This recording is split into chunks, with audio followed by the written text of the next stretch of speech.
नमस्कार, भारत एक्सप्रेस देख रहे हैं आप। आपके साथ मैं हूं उज्जवल मिश्रा। प्रयागराज में त्रिवेणी के तट पर अक्षय वट, जिसका महाकुंभ में काफी महत्व है। अक्षय वट को लेकर ऐसी मान्यता है कि इसकी जड़ों में सृष्टि निर्माता ब्रह्मा, मध्य भाग में वेड़ी माधव स्वरूप श्री हरिविष्णु और अग्रभाग में महादेव शिव शंकर का वास है। इनकी पूजा के साथ ही समुद्र मंथन से प्राप्त 14 रत्नों में कल्प वृक्ष के अंश के रूप में भी अक्षय वट की मान्यता है।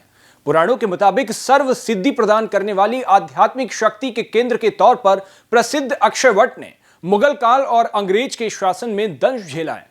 अक्षय वट के बारे में यह भी मान्यता है कि प्रभु श्री राम लंका विजय के बाद अयोध्या लौटने से पहले पुष्पक विमान से आते हुए अक्षय वट के ही दर्शन किए थे उन्होंने। उनके साथ माता सीता और भाई लक्ष्मण भी थे और अक्षय वट पर इन तीनों की पूजा आज भी होती है। ऐसी मान्यता है कि संगम स्नान के बाद इस अक्षय वट के दर्शन करने के बाद ही महाकुंभ स्नान का पूर्ण फल माना जाता है।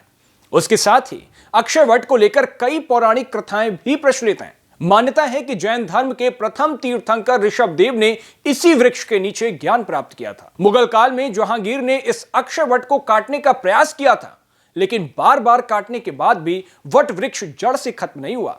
यह वृक्ष काफी पुराना है। एक ताजा अध्ययन के मुताबिक अक्षय वट 300 सालों से भी ज्यादा पुराना बताया गया है। प्रयागराज त्रिवेणी के तट पर स्थित अकबर के किले में एक वट वृक्ष है, जिसका बहुत बड़ा महत्व माना जाता है। कहा जाता है कि अक्षय वट है जहां श्री राम जी ने तपस्या किया था। जब श्री राम वनवास को निकले थे, तब इसी अक्षय वट के नीचे विश्राम किया था और एक पूरा दिन व्यतीत किया था।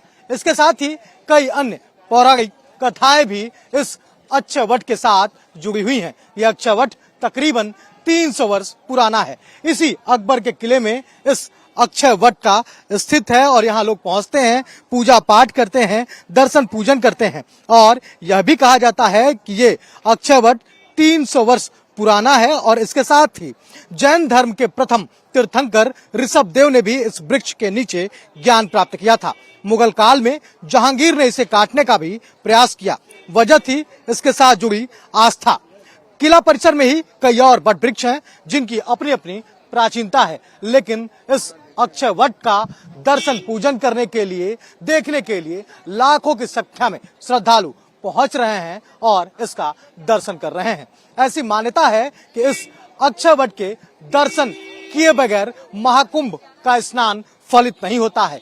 जो भी श्रद्धालु यहाँ आते हैं, महाकुंभ का स्नान करते हैं, उसके बाद यहाँ अक्षय वट का दर्शन जरूर करते हैं और उसके बाद कई सारी मन्नतें भी मांगते हैं। और कहा जाता है कि अक्षय वट का दर्शन करने से उनकी मुरादें पूरी होती हैं। हालांकि ऐसी ही तमाम मान्यताएं इस प्रयागराज में हैं और इन दंत कथाओं का सिलसिला लगातार जारी रहेगा भारत एक्सप्रेस के स्पेशल शो में। फिलहाल ऐसे ही स्टोरीज और शो देखने के लिए आप देखते रहिए भारत एक्सप्रेस। कैमरा पर्सन सात्विक के साथ राहुल पांडे, भारत एक्सप्रेस, प्रयागराज महाकुंभ। तो आपको हमारी जानकारी अच्छी लगी हो तो वीडियो को लाइक, शेयर और सब्सक्राइब जरूर कीजिएगा। कुंभ से ऐसी और तमाम तस्वीरों के लिए देखते रहिए भारत एक्सप्रेस।